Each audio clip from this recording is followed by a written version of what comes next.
Ritorno qui dopo quasi forse 30 anni.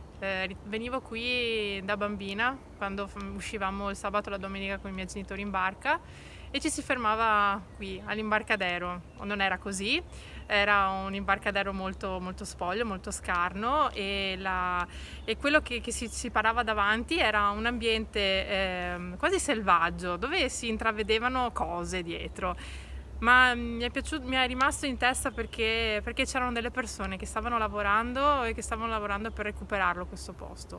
Ritorno qui dopo tanti anni e vedo un lazzaretto nuovo, ai miei occhi completamente nuovo.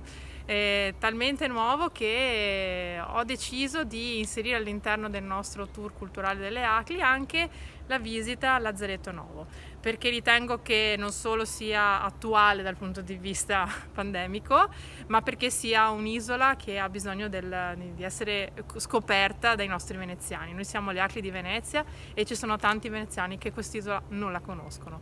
E sarebbe molto bello nella prospettiva riuscire anche ad accedere poi ad altre parti del lazzaretto, tipo il Lazzaretto Vecchio, e so che ci stava lavorando e insomma siamo molto felici di essere qua.